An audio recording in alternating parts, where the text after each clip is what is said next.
আমরা কিছুই করতে পারিনি আল্লাহ। রমজান মাসে আমরা কিছুই করতে পারি নাই। আমাদের মতো গুনাহগারকে আল্লাহ তুমি সেই কাতারে শামিল করো। পুরো রমজানে আমরা আমাদের গাজার ভাইদের জন্য কিছুই করতে পারি নাই। 1 টাকা সাদাকা পাঠাতে পারি নাই, ওদেরকে এক বেলার খাবার দিতে পারি নাই। রমজানে আমরা কোরআনের হক আদায় করতে পারি নাই, খাস করে তওবাও করতে পারি নাই, তাহাজ্জুদ ভালো করে পড়তে পারি নাই, তারাবি ঠিক মতো করতে পারি নাই। রোজা রেখেছি গদবাঁধা রোজা রাখার মতো। আল্লাহ যেভাবে তোমার নবী সাহাবীরা আমল করেছিলেন এরকম আমল আমরা করতে পারি নাই। তাও তোমার ক্ষমা, তোমার দয়ায়, তোমার রহমতে আজকে আমাদেরকে ক্ষমা করো। ঈদ উল ফিতরের খুশি তার জন্য যে রমাদান মাসের 30টা সওম রেখেছে আলহামদুলিল্লাহ।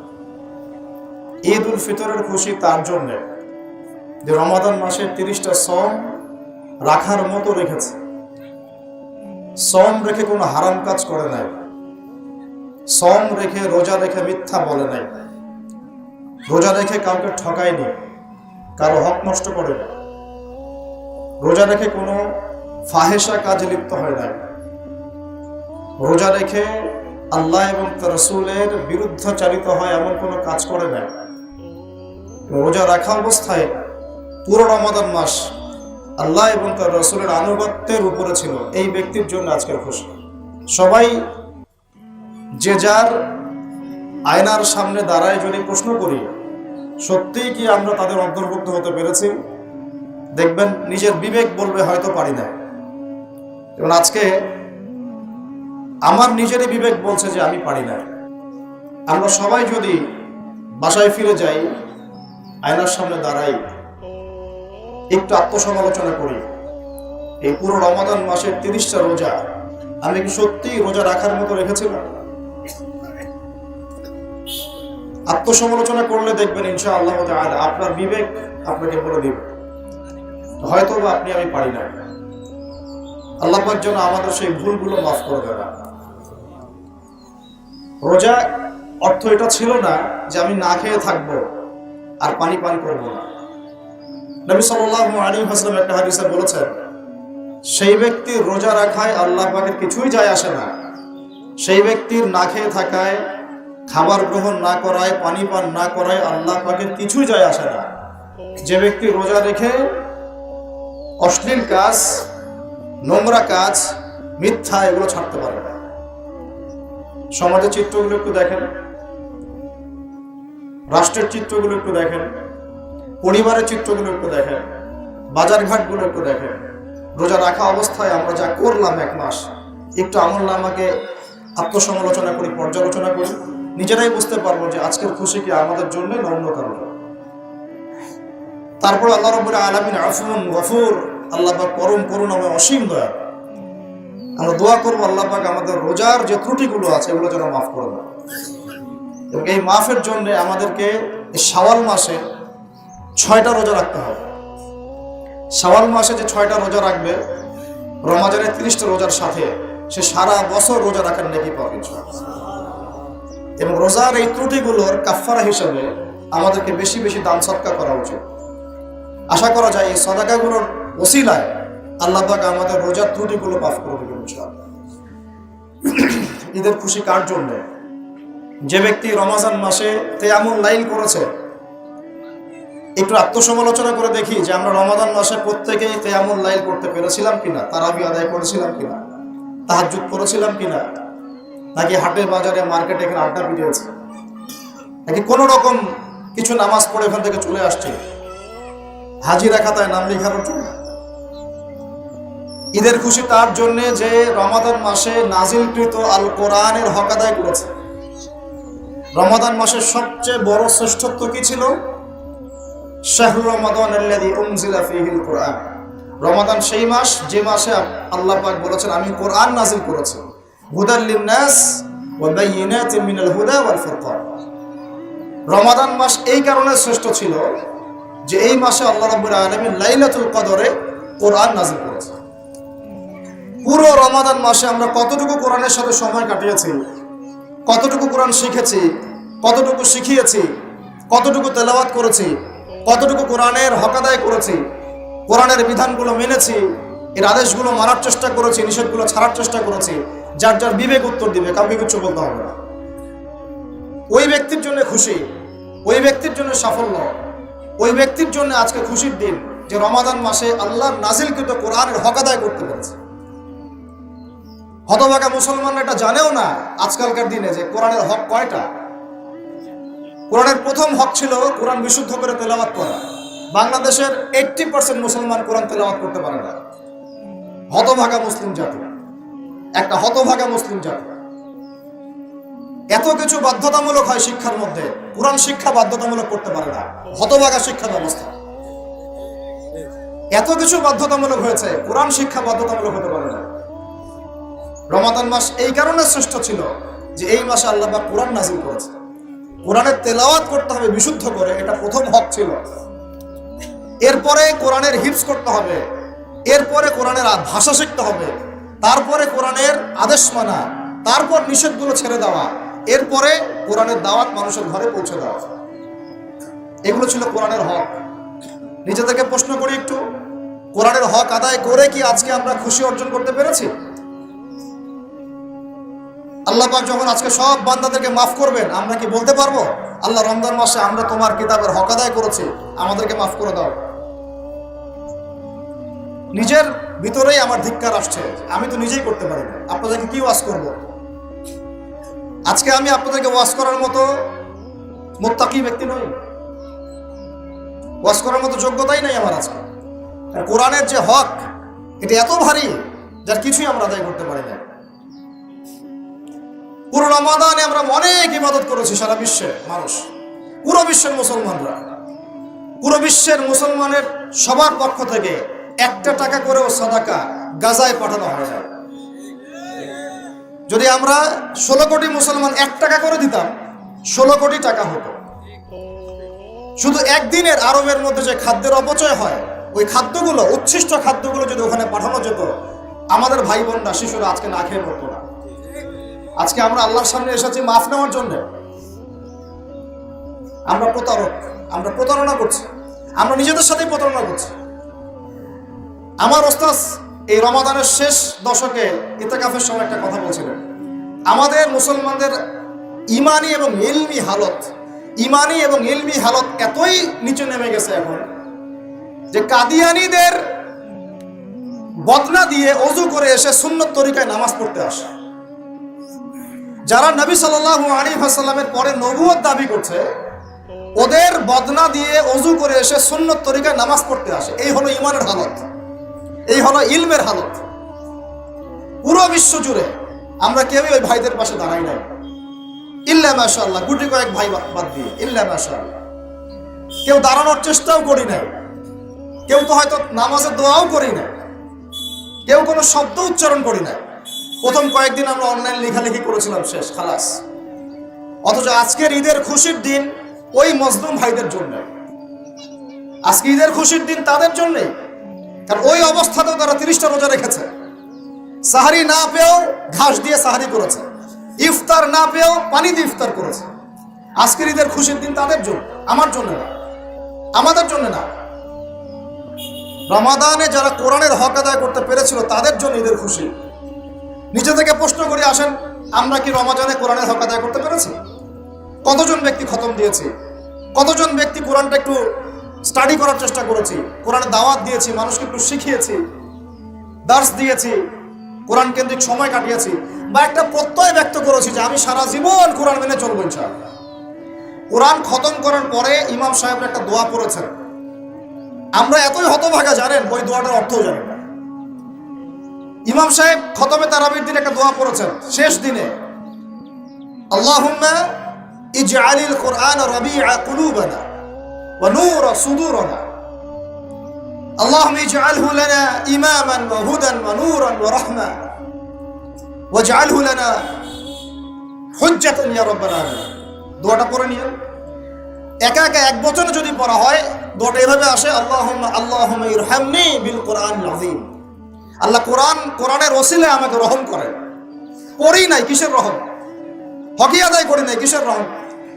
আল্লাহুম্মা ইজআলহু লি, আল্লাহ কোরআনকে আমার জন্য বানিয়ে দেন ইমামান, নেতা, কোরআন হবে আমার নেতা, ওয়া হুদান, আমার হেদায়েত, ওয়া নূরান, আমার আলো, ওয়া রাহমা, এবং দয়া।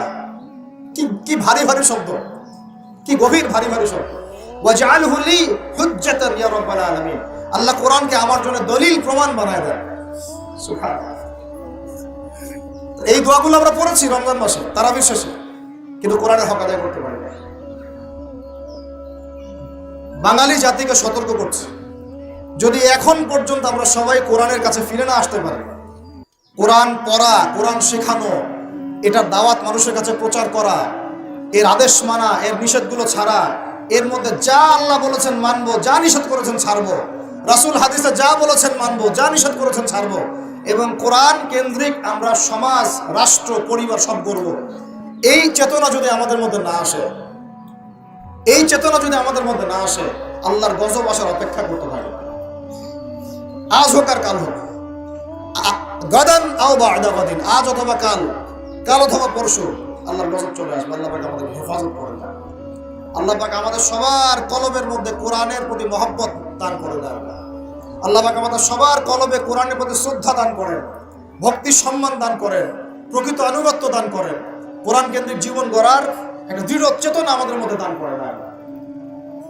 ঈদের খুশি আজকে এই ভাইদের জন্য যারা কোরআনের হক আদায় করতে পেরেছে। ঈদের খুশি তাদের জন্য যারা এই সওম রাখা অবস্থায় বেশি বেশি দান সদকা করেছে, যাকাত দিয়েছে। যাকাত কয়জন যাকাত দিয়েছে এই পর্যন্ত?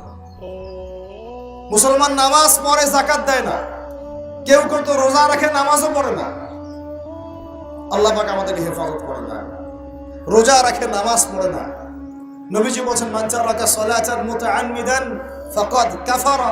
কেউ যদি ইচ্ছাকৃতভাবে ফরজ নামাজ ছেড়ে দেয়, সে কুফরি করল, ইসলামের সাথে ওর কোনো সম্পর্কই থাকলো না। ফাকাদ বারিআত মিন যিম্মাতিল্লাহ, সে আল্লাহর জিম্মেদারি থেকে মুক্ত হয়ে গেল। নামাজ পড়ে না মুসলমান, ছেলে পেলেরা নামাজ পড়ে না। বাসায় নামাজ বাধ্যতামূলক না, বাসায় মোবাইল ফোন বাধ্যতামূলক, বাসায় ডিশ অ্যান্টিনা বাধ্যতামূলক। আজকে নতুন জামা সবাইকে কিনতে হবে, বাধ্যতামূলক, কিন্তু নামাজ বাধ্যতামূলক না। কোন রকম নামাজ পড়েছে, অনেকে 5 ওয়াক্ত নামাজও পড়ে না। 5 ওয়াক্ত নামাজটা ফরজ, এই চেতনাটা হারায় যাচ্ছে। কেউ নামাজ পড়তেছে, যাকাত দেয় না। যাকাত আর নামাজকে আলাদা করে ফেললো, অথচ দুটোই ফরজ। মান ফাররাকা বাইনা সলাতি ওয়া যাকাত, আবু বকর রাদিয়াল্লাহু আনহু বলছিলেন, মান ফাররাকা বাইনা সলাতি ওয়া যাকাত, যে ব্যক্তি সালাত এবং যাকাতের মধ্যে পার্থক্য করবে, আমি তার বিরুদ্ধে যুদ্ধ করব। এবং তিনি করেছিলেন। এটা রাষ্ট্র ক্ষমতার মালিক, তিনি করেছেন। কেউ নামাজ এবং যাকাতের মধ্যে পার্থক্য করলে সে কাফের হয়ে যাবে, যদি নামাজ স্বীকার করে, যাকাত স্বীকার করে না। 10 বছর আগে যাকাত ফরজ হয়েছে, এখনো বহু মানুষ যাকাত দেয় না। অথচ যাকাত যদি সবাই ঠিকঠাক মতো দিত, বাংলাদেশকে কেউ তৃতীয় বিশ্বের কান্ট্রি বলতো না। পুরো বাংলাদেশের অর্থ ব্যবস্থা এত শক্তিশালী হতো যে আমাদেরকে লোন নিতে হতো না মানুষের কাছে। একটা গরিব মানুষ খুঁজে পাওয়া যেত না যে না খেয়ে মারা যায়। আমি আল্লাহর কসম করে বলতেছি এই কথাটা, এমনি এমনি কথা বলতেছি না। যাকাত ভিত্তিক অর্থ ব্যবস্থা আমাদের মধ্যে চালু নাই। আমরা এটাকে বুড়া আঙ্গুল দেখাইছি একদম।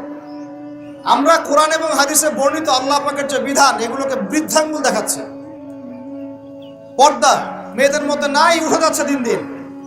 পর্দা কিছু কিছু মেয়ে আলহামদুলিল্লাহ দিনের পথে আসছে ঠিকই, কিন্তু ওইটাও একটা আংশিক। দিনের গভীর বুঝতে অনেক গভীর বিষয়, তারপরেও আসছে আলহামদুলিল্লাহ আসল। কিন্তু উপরের লেভেল থেকে পর্দার উপর কোনো ফরজিয়াত নাই, বরং পর্দাকে উঠানোর চেষ্টা করা হচ্ছে। পর্দাকে উঠানোর চেষ্টা করা হচ্ছে। সমাজের মধ্যে আল্লাহর গজব ডেকে নিয়ে আসতে চাচ্ছেন, পর্দাকে বৃদ্ধাঙ্গুল দেখাচ্ছে। রোজা রেখে মানুষ সুদ খেয়েছে, রোজা রেখে মানুষ ঘুষ নিয়েছে, রোজা রেখে মানুষ দুর্নীতি করেছে, রোজা রেখে হারাম টাকা আত্মসাৎ করেছে, রোজা রেখে আমরা মানুষকে গালিগালাজ করেছি, রোজা রেখে আমরা অন্যের হক নষ্ট করেছি, রোজা রেখে মাপে কম দিয়েছে, রোজা রেখে বাজারে কৃত্রিম সিন্ডিকেট তৈরি করেছে, রোজা রেখে পণ্যে ভেজাল দিয়েছে। বলেন ঈদের খুশি এই মানুষদের জন্য? নিজেরাই বলেন, আপনারাই বলেন, এই ঈদের খুশি কি তাদের জন্য? আজকের দিনে এই যে বিশাল ক্ষমা আল্লাহ পাক করবেন, এই মানুষগুলো কি ক্ষমাপ্রাপ্ত হবে? আমরা নিজেরা নিজেদের চেহারাগুলো আয়নায় দেখি, এবং কথাগুলো বলার একটা উদ্দেশ্য, কাউকে আঘাত করার উদ্দেশ্য, কথাগুলো বলার একটাই উদ্দেশ্য, যেন অন্তত পক্ষে আজকের দিনে আমরা উপলব্ধি করতে পারি রমাজান কাদের জন্য ছিল, রমাজানের হকটা কি ছিল। আগামী রমাজানের জন্য আমার দ্বারা এমন কোনো ভুল না হয় আল্লাহ পাক আমাদের সবাইকে তৌফিক দান করুন। এই রমজানে যা ভুল হয়েছে, আগামী রমজান যেন আল্লাহ আমাদেরকে নসিব করেন, আমিন। এবং ওই রমজানে যেন আমরা এই ভুলগুলো থেকে শিক্ষা নিয়ে একটা পরিচ্ছন্ন রমজান পার করতে পারি।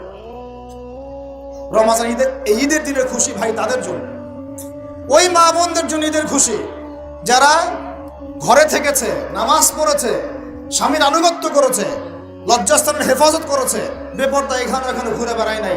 এই মা বোনদের জন্য আজকে ঈদের খুশি। যারা ছেলেদের সাথে ডেটিং করেছে, ওখানে চটপটি খেয়েছে, ওইখানে ছেলের সাথে বাইকে ঘুরেছে, বন্ধুর সাথে গল্প করেছে, হ্যাঁ ফ্রি মিক্সিং এর মধ্যে ছিল, এই মেয়েদের জন্য ঈদের খুশি না।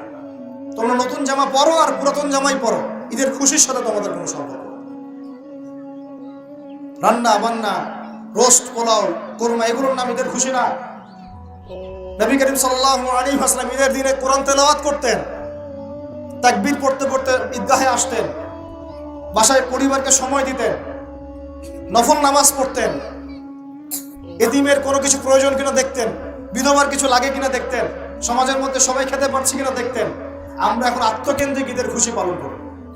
আমি খুশি কিনা, আমাদের চেতনা কেমন এমন, আমি খুশি কিনা, আমি সব পাইলাম কিনা। অথচ অন্য মানুষের খুশিতে যে আল্লাহ খুশি হন, অন্য মানুষকে খুশি করতে পারলে যে আল্লাহ আমার উপর খুশি হবে, এই চিন্তা আমাদের মধ্যে নাই। আমি খুশি কিনা, আমি বেশি উপার্জন করতে পারছি কিনা, খেতে পারলাম কিনা, আমার বাড়িতে বড় রোস্ট আসলো কিনা, বড় মুরগিটা আসলো কিনা, বড় গরু আসলো কিনা। সমাজে হাজার হাজার এতিম ছেলে পড়ে আছে, বিধবা পড়ে আছে, মিসকিন পড়ে আছে, খোঁজ নেওয়ার কোনো মানুষ পড়ে আছে। ঈদের খুশি এই মানুষদের জন্য যারা হক এড়িয়ে চলে না, হক আদায় করে। রমজান মানেই ছিল ভাই কোরআন, রমজান মানেই ছিল সংযম, রমজান মানে ছিল আত্মশুদ্ধি। আত্মশুদ্ধি কি জিনিস? আমি একটু আগে একটা আয়াত তেলাওয়াত করেছিলাম, ক্বাদ আফলাহা মান তাযাক্কা ওয়া যাকারা ইসমা রাব্বিহি ফাসাল্লা। আল্লাহ পাক সূরা আ'লার মধ্যে বলেছেন, আজকের এই ঈদের খুশি তাদের জন্য যারা আত্মশুদ্ধি অর্জন করতে পেরেছে এবং আল্লাহর নাম নিতে নিতে ঈদগাহে এসেছে, সালাত আদায় করেছে। রমাদান মাসে আত্মশুদ্ধি অর্জন করতে পেরেছি কিনা নিজেরা আমরা আত্মসমালোচনা করি। রমাদান মাসটা পার করার পরে আমরা কি আল্লাহকে একটু কাছে পাচ্ছি না আগের অবস্থাতেই আছে? তাহলেই বুঝতে পারবো যে আত্মশুদ্ধি অর্জন হয়েছে কিনা।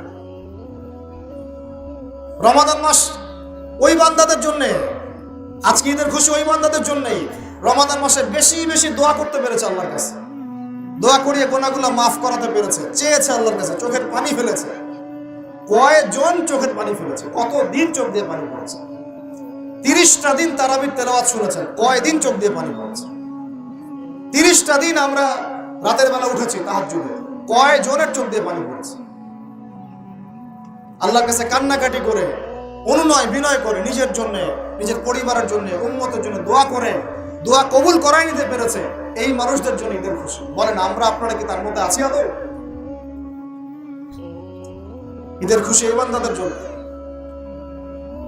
ঈদের খুশি আমি বারবার বলছি, ঈদের খুশি ওই মানুষদের জন্য যারা কোরআনের হক আদায় করতে পেরেছে, রোজার হক আদায় করতে পেরেছে, যাকাত দিয়েছে, বেশি বেশি দান সদকা করেছে, আল্লাহর কাছে কান্নাকাটি করে গুনাহ মাফ করাতে পেরেছে। যে মানুষগুলো তাহাজ্জুদ গুজার ছিল, বেশি বেশি আল্লাহর জিকির করেছে, কোরআন পড়েছে, মানুষকে পড়িয়েছে, এর অনুযায়ী জীবন গড়ার প্রত্যয় ব্যক্ত করেছে, অন্যের বিপদে পাশে দাঁড়িয়েছে, অসহায় মিসকিনদের পাশে দাঁড়িয়েছে, যাকাত ফিতর আদায় করেছে, সাদাকাতুল ফিতর দিয়েছে। এই মানুষগুলো যখন আজকে তাকবীর পড়তে পড়তে এখানে এসেছে, আল্লাহ রাব্বুল আলামিন তার ফেরেশতাদেরকে বলছেন, হে আমার ফেরেশতারা, আমার ওই বান্দারা কি চায়, তাদেরকে আমি কি পুরস্কার দিব? ফেরেশতারা বলেন যে আল্লাহ, তাদের উত্তম যে প্রতিদান সেটা দেওয়াই তো তাদের আপনার পক্ষ থেকে যে উত্তম প্রতিদান, সেটা প্রাপ্য প্রতিদান দেওয়াই তো হচ্ছে ইনসাফ। আল্লাহ রাব্বুল আলামিন তখন বলেন, তোমরা সাক্ষী থাকো, আমি আমার এই বান্দাদেরকে মাফ করে দিলাম। আমরা জানি আমরা এই বান্দাদের মধ্যে হয়তো বা অন্তর্ভুক্ত হতে পারি না, হয়তো বা। এখন আল্লাহর কাছে আমরা দোয়া করি, আল্লাহ রাব্বুল আলামিন যেন আমাদের সবাইকে রমজান মাসের এই ভুল ত্রুটিগুলো থেকে মাফ করে দেয়। রোজার মধ্যে যে ভুলগুলো হয়েছে আল্লাহ যেন মাফ করে দেয়। এর জন্য বেশি বেশি নফল রোজা রাখতে হবে, বেশি বেশি দান সদকা করতে হবে এবং ইস্তেগফার করে আল্লাহর কাছে ক্ষমা চাইতে হবে। আল্লাহ, রোজার মধ্যে আমার দ্বারা এই ভুল হয়েছে, আল্লাহ তুমি মাফ করে দাও। ইনশাআল্লাহ আল্লাহ মাফ করে দেবেন। 2, রমজান মাসে আমরা যারা কোরআনকে সময় দিতে পারি না, হক আদায় করতে পারি নাই, এখন থেকে নিয়াত করতে হবে আজকে থেকে কোরআন বন্ধ না, বরং আজকে থেকে কোরআন আবার খোলা শুরু হবে ইনশাআল্লাহ। রমাদান শেষ হয়েছে বলে একদম খতমে তারাবি হয়েছে, কোরআন বন্ধ, এমন চিন্তা না, বরং আজকে থেকে কোরআন আবার খোলা শুরু হবে ইনশাআল্লাহ। প্রত্যেক দিন আমরা এক পারা করে তেলাওয়াত করবো ইনশাআল্লাহ, কমপক্ষে একটা করে পৃষ্ঠার অর্থ করবো ইনশাআল্লাহ। এই চেতনা নিজের মধ্যে বদ্ধমূল করেন। সব পড়াশোনা পরে, আগে কোরআন।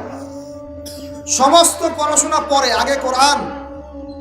সারা দুনিয়ার মানুষ যদি এর বিরুদ্ধে কথা বলে, এই দুনিয়ার মানুষই গাদ্দার, আল্লাহর সাথে গাদ্দারি করেছে। সব পড়াশোনা পরে, আগে কোরআন। কোরআনের হক আদায় করার দৃঢ় প্রত্যয় আমাদেরকে আজকে শপথ গ্রহণ করতে হবে। আল্লাহ তৌফিক দান করেন। নিয়াত করতে হবে কোরআন আমরা প্রত্যেক দিন তেলাওয়াত করবো। রাজি আছি তো ইনশাআল্লাহ? প্রত্যেক দিন অর্থ করবো ইনশাআল্লাহ। কোরআনের যত আদেশ একবারে বিনা বাক্য ব্যয়ে মেনে নিব ইনশাআল্লাহ। কোনো প্রশ্নেরই দরকার নাই, এটা কেন আর ওইটা কেন। আল্লাহ বলেছেন মেনেছি, নবী বলেছেন, বাস খালাস। কোনো প্রশ্ন করার দরকার নাই, কেন এটা কেন ওইটা। 4, কোরআন এবং সুন্নাহর মধ্যে যে নিষেধ, নবী নিষেধ করেছেন, আল্লাহ নিষেধ করেছেন, আমি করব না, খালাস, শেষ কথা। শর্টকাট কোনো টেকনিক নাই জান্নাতে যাওয়ার। এটা হচ্ছে মূলনীতি জান্নাতে যাওয়ার। আল্লাহ যা বলেছেন মানি, নবী যা বলেছেন মানি। সামি'না আতা'না, শুনলাম মানলাম, শেষ, খালাস। আল্লাহ যা নিষেধ করেছেন করব না, নবী যা নিষেধ করেছেন করব না, খালাস। সামি'না আতা'না, শুনলাম মানলাম। এই হলো মূলনীতি জান্নাতে যাওয়ার। হুজুর ছোট একটা আমল বলে দেন কি করলে জান্নাতে যাব, বিষয়গুলো এমন না। একটা মূলনীতি ফলো করে চলতে হবে। এখন এর মধ্যে যা কিছু পরে পড়ুক, আমার পরিবার যদি এর বিরুদ্ধে যায়, যাক, ওর সাথে আমার সম্পর্ক নেই। আমার সমাজ এর বিরুদ্ধে যায়, যাক, ওর সাথে আমার কোনো সম্পর্ক নেই। আমার রাষ্ট্র কেন, পুরো বিশ্ব যদি এর বিরুদ্ধে যায়, যাক, ওদের সাথে আমার কোনো সম্পর্ক নেই। আমার সম্পর্ক কোরআনের সাথে, সুন্নতের সাথে, আল্লাহর সাথে, রাসূলের সাথে, শেষ, খালাস। কেউ আমার সাথে থাকলে থাকবে, না থাকলে না। এই চেতনা নিয়ে যদি আমরা চলতে পারি, ইনশাআল্লাহ আল্লাহ আমাকে রহমত নেমে আসবে। তখন দেখবেন সারা দুনিয়া আমার গোলাম হয়ে গেছে ইনশাআল্লাহ। আল্লাহ পাক পুরো দুনিয়াকে আপনার পায়ের সামনে এনে নতজানু করে দিবেন ইনশাআল্লাহ। আর যদি এগুলোকে আপনি দুনিয়ার স্বার্থে এড়ায় যান, না দুনিয়া তো অন্যদিকে চলে, আমাকে অন্যদিকে চলতে হবে, আল্লাহ পাক এই দুনিয়ার নেশা আপনাকে ডোবায় রাখবেন, ওই দুনিয়া আপনাকে ধ্বংস করে দিবেন। দেখুন, আজকে থেকে আমরা নিয়াত করবো যে আজকে থেকে কোরআন বন্ধ না, বরং কোরআন খোলা শুরু হবে ইনশাআল্লাহ। আজকে থেকে আমরা দান সদকা আরো বাড়াই দিব ইনশাআল্লাহ। আমরা রমজানে যে শিক্ষাটা শিখেছি সারা বছর ধরে রাখবো ইনশাআল্লাহ। এটা একদিনের জন্য না, এক মাসের জন্য না, পুরো জিন্দেগির জন্য আমাদের নিয়াত থাকবে রমজানে যা শিখেছি পুরো জীবনে এটাকে ধরে রাখবো ইনশাআল্লাহ। আল্লাহ পাক তৌফিক দান করেন। শয়তান ছাড়া পেয়ে গেছে, শয়তান এখন উন্মুক্ত। যদিও বা রমজান মাসেও শয়তানের অনুসারীরা উন্মুক্ত ছিল, বড় শয়তান বাধা ছিল, তাতে কি হয়েছে? মানুষ শয়তান আর ছোট শয়তান সবখানেই ছিল। এখন বড় শয়তানও মুক্ত, সে আবার আমাদেরকে আল্লাহর পথ থেকে বিচ্যুত করার চেষ্টা করবে। আমরা তাকওয়া অর্জন করেছিলাম, সংযমী হয়েছিলাম, সে আমাদের তাকওয়া নষ্ট করার চেষ্টা করবে, আমাদের সংযম নষ্ট করার চেষ্টা করবে। আমরা নামাজে কিন্তু মনোযোগী হয়েছিলাম কিছুটা হলো, সে আমাদের নামাজ থেকে এখন দূরে সরানোর চেষ্টা করবে। আজকের দিনেই সে ওয়াসওয়াসা দিবে জোহরের নামাজে দেওয়ার জন্য এত তাড়াহুড়ার কোনো দরকার নেই। আর রমজান তো 30টা রোজা করছো, অনেক ক্লান্ত, রেস্ট নাও, আজকে রেস্ট না, ঘুমাও, সারাদিন ঘুমাও। আজকে থেকেই মেহনত শুরু হয়ে যাবে এদের। রমজান মাসে আমরা নামাজে কিন্তু পাবন ছিলাম, এই পাবন্দি যেন ছুটে না যায়, আল্লাহ পাক তৌফিক দান করুন। রমজানে আমরা কম বেশি টুকটাক হলেও কোরআনটা খুলেছি কি খুলি নাই, এই অভ্যাসটা যেন বন্ধ না হয়, আল্লাহ পাক তৌফিক দান করুন। কম বেশি তো সদকা সবাই কিছু না কিছু তো করেছি ইনশাআল্লাহ, ওই সদকা করার মানসিকতা যেন বন্ধ না হয়। কম বেশি সবাই তো পাপটা ছেড়েছিলাম, আল্লাহ দেখছেন খাবো না, আল্লাহ দেখছেন পান করবো না, আল্লাহ দেখছেন রোজা আছি আমি গালিগালাজ করবো না, রোজা আছি আমি কারো হক নষ্ট করবো না, এটা ফিলিংস ছিল তো ছিল না কিছুটা, ওই চেতনাগুলো যেন নষ্ট না হয়। রমজান মাসে এতটুকু ছিল যাকাতগুলো দিয়ে দেই, অনেকেই দিয়েছি, এই যে আল্লাহর ফরজিয়াতের উপরে তাআত, এটা যেন নষ্ট না হয়। রমজান মাসে আমরা কষ্ট লেগেছে, আমরা খাচ্ছি ভাইরা খাচ্ছে না, এই চেতনা যেন নষ্ট না হয়। রমজান মাসে আমরা আরো কি করেছি, রাতের বেলা উঠেছি তাহাজ্জুদে, এই অভ্যাসটা যেন বন্ধ না হয়। রমজান মাসে সুন্নতের উপর আমল বাড়িয়ে দিয়েছিলাম না, ফরজের পাশাপাশি সুন্নতের আমলও চালু করেছিলাম, ইতাআত করেছি, তাই না? ফরজ নামাজ তো পড়েছি, সুন্নত রেখেছি, অনেকে দাড়ি রেখে দিয়েছিলেন, অনেকে সুন্নত জিকির করেছেন, আমল করেছেন, নামাজ পড়েছেন, এইগুলো যেন বন্ধ হয়ে না যায়। রমজান মাসে বহু নফল ইবাদত করেছি আমরা, এই নফল ইবাদতও যেন বন্ধ না হয়ে যায়। এক কথা, রমাজান আমাদেরকে অনেক শিক্ষা দিয়েছে। এই শিক্ষাগুলো যারা সারা বছর ধরে রাখতে পারবে সফল হয়ে গেছে ইনশাআল্লাহ। রমাজান এসেছিলই এই কারণে। আজকে রমাজান চলে গেছে, আমরা ঈদের আনন্দে অবশ্যই খুশি, কিন্তু এই খুশি কাদের জন্য আমি আপনাদেরকে মেনশন করলাম, এই বান্দাদের জন্য আল্লাহর খুশি যারা কোরআনের হক আদায় করেছে, রমজানের হক আদায় করেছে, যাকাত দিয়েছে, সদাকা দিয়েছে, সদাকাতুল ফিতর দিয়েছে, ওশর দিয়েছে, তাহাজ্জুদ পড়েছে, দোয়া করেছে, ইস্তেগফার করেছে, বিপদগ্রস্ত ভাইয়ের পাশে দাঁড়িয়েছে, আপামর পুরো উম্মাহকে নিয়ে ফিকির করেছে। এই মানুষদের জন্য আজকে ঈদের খুশি। এখন ঈদের খুশির সাথে আমাদের মাথায় যেন রমাজান চলে যাওয়ার কষ্টটাও থাকে। রমাজান চলে গেল, রমাজানটা চলে গেল, আল্লাহ কিছুই করতে পারলাম না। একটা সুযোগ ছিল, আল্লাহ কিছুই করতে পারলাম না। এই রমজানে আল্লাহ কত মানুষকে তুমি জাহান্নাম থেকে মুক্তি দিয়েছো, আল্লাহ আমাদের নাম সেখানে আছে কিনা আল্লাহ জানি না। এই রমাজান আল্লাহ কবরের আযাব বন্ধ ছিল, আবার চালু হয়ে গেল। এই রমাজান আল্লাহ তোমার জান্নাতের দরজাগুলো খোলা ছিল, জাহান্নামের দরজা বন্ধ ছিল। আল্লাহ সেই সময়টা চলে গেল, কষ্টটাও পেতে হবে। একটা ভালোবাসার প্রিয় মানুষ যদি চলে যায় কষ্ট পাই না আমরা? আজকে ঈদের খুশি, মুমিনের অবস্থা এমন হবে, ঈদের খুশিতে সে খুশিও হবে, আশাও করবে আল্লাহর কাছে, আর রমাজান চলে যাওয়াতে সে দুঃখীও হবে, মনের মধ্যে কষ্টও ফিল করবে। এই আশা এবং কষ্ট এর মাঝখানে হবে আজকে মুমিনের আনন্দ। এখন রাস্তাঘাটে যারা পটকা ফুটাবে, গান বাজনা বাজাবে, এখানে ঢাকঢোল পিটাবে, মেয়ে নিয়ে ফুর্তি করবে, এদের সাথে এই চেতনার কোনো সম্পর্ক আছে? এই জানোয়ারদের জন্য এদের কোনো খুশি নাই। এরা মানুষ না, পশু। এবং আমাদের বাসায় যেন এমন পশুর জন্ম না হয়, আমার ভাই যেন এমন পশু না হয়, আমার ছেলে যেন এমন পশু না হয়, আমার বোন যেন এমন পাশবিক জীবনযাপন না করে, আমাদের পরিবারের কোনো সদস্য যেন আজকের ঈদ উল ফিতরের দিনে এরকম ঈদ উল ফিতরকে অপবিত্র না করতে পারে। এইদিকে খেয়াল রাখবেন, আল্লাহ পাক তৌফিক দান করুন। এরপরে বেশি বেশি পরিবারের সময় দেন, বাসায় নফল নামাজ পড়েন, তেলাওয়াত করেন, বাসায় গিয়ে কোরআন তেলাওয়াত করবেন, নফল নামাজ পড়বেন, জিকির আজকার করবেন, রেস্ট নেবেন, পরিবারকে সময় দিবেন। যারা পরিবারকে নিয়ে ঈদ করতে পারে তারাও অনেক বড় সৌভাগ্যবান। আমাদের মতো অনেক মানুষই আছে, আমরা তো পরিবারকে একসাথে নিয়ে ঈদও করতে পারি না। অনেক সমস্যা, অনেক বাধ্যবাধকতা, আপনারা বুঝবেন না। তো এগুলো মাথায় রাখেন, বাসায় গিয়ে রমজানের শিক্ষাগুলো ভুলে যায় না। আজকে ঈদের খুশি কাদের জন্য ভুলে যায় না। যা করতে পারি নাই অনুশোচনা থাক, আমরা ভিতর থেকে আত্মসমালোচনা করি। আল্লাহ আমাদেরকে তৌফিক দান করো যেন আল্লাহ আমরা আগামী রমাজানে এই ভুলগুলো থেকে উতরে উঠে আরো সুন্দর করে রমাজান পালন করতে পারি, এবং ওই প্রস্তুতি এখন থেকে যেন গ্রহণ করতে পারি, এবং রমাজানের প্রত্যেকটা শিক্ষাকে আমরা যেন বাস্তবায়ন করতে পারি, ভুলে না যাই। শয়তান ভাই, আমি বারবার বলছি, শয়তান আপনাকে আমাকে সবাইকে দিনে কমপক্ষে 100 বার করে এসে বলবে সব ছেড়ে দাও, সব ভুলে যাও, পরের রমাজান আসবে তখন দেখা যাবে। খবরদার, ওর ফাঁদে পা দিয়েন না। রমাজানের তাকওয়াকে ধরে রাখেন, সদকাকে ধরে রাখেন, আর তাহাজ্জুদকে ধরে রাখেন, সুন্নতের আমলকে ধরে রাখেন, কোরআনকে ধরে রাখেন। রমাজানে এই যে ত্যাগের মহিমা, এটাকে ধরে রাখেন। আল্লাহ পাক তৌফিক দান করেন। এরপর আজকে খুশি হব অবশ্যই, আশা করব আল্লাহ পাক যেন ওই ক্ষমাপ্রাপ্ত বান্দাদের মধ্যে আমাদের মতো গুনাহগারদেরকে শামিল করে দেন। আমরা কিছুই করতে পারিনি আল্লাহ, রমজান মাসে আমরা কিছুই করতে পারি নাই, আমাদের মতো গুনাহগারকে আল্লাহ তুমি সেই কাতারে শামিল করো। পুরো রমজানে আমরা আমাদের গাজার ভাইদের জন্য কিছুই করতে পারি নাই, একটা টাকা সাদাকা পাঠাতে পারি নাই, ওদেরকে এক বেলার খাবার দিতে পারি নাই। রমাজানে আমরা কোরআনের হক আদায় করতে পারি নাই, খাস করে তওবা করতে পারি নাই, তাহাজ্জুদ ভালো করে পড়তে পারি নাই, তারাবি ঠিক মতো পড়তে পারি নাই। রোজা রেখেছি কতপথা রোজা রাখার মতো, আল্লাহ যেভাবে তোমার নবী সাহাবীরা আমল করেছিলেন এরকম আমল আমরা করতে পারি নাই।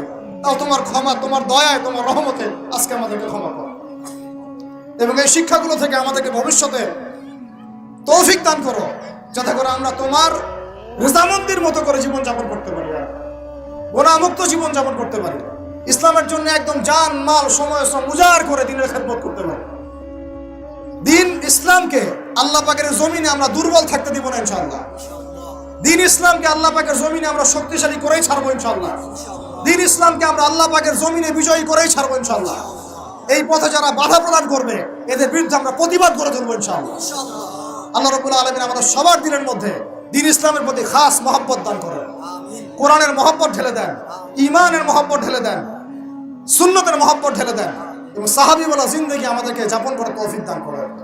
আল্লাহ রাব্বুল আলামিন আজকের এই খুশির দিনে, গুনাহ মাফের দিনে আল্লাহ পাক আমাদের সবাইকে ক্ষমা করে দেন এবং যে ভুল ত্রুটিগুলো আমাদের দ্বারা হয়েছে আল্লাহ পাকের সমস্ত ভুল ত্রুটিগুলো মাফ করে দেন এবং আগামীতে যেন এমন ভুল ত্রুটি না হয়, রমাদানের শিক্ষাগুলোকে নিয়ে পুরো বছর আমাদেরকে জীবনযাপন করার তৌফিক দান করে দেন।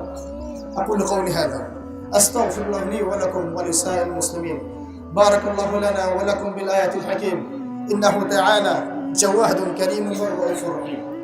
قوموا للصلاة يرحمكم الله.